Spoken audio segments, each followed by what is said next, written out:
I never turn on my staff, and you should never turn on your staff.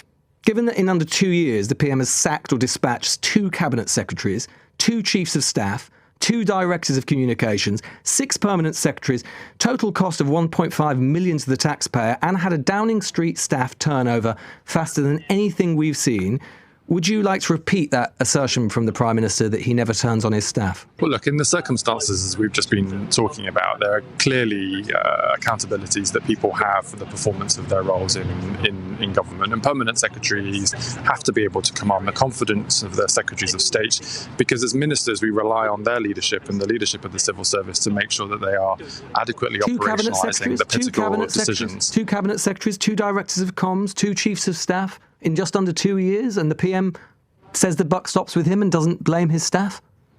Sure, but the Prime Minister is the minister in cabinet, but sits on top as First Lord of the Civil Service.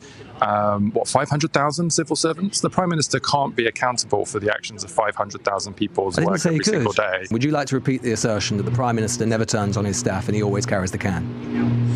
My point is, in government, the Prime Minister sits atop 500,000 civil servants across the country, and there are different levels of leadership and accountability. But do you think, but when you heard that clip where the Prime Minister says he always takes accountability and he always carries the can and he never blames his staff, would you care to repeat that and say that that's a fair comment? Well, the Prime Minister has been accountable for all of these questions. He spent many hours in the House of Commons this week answering questions. He was at PMQs. He does this week in, week out. Does he always carry the can, Chief Secretary? Actions. Well, ultimately, that's a decision for the British public at the ballot box.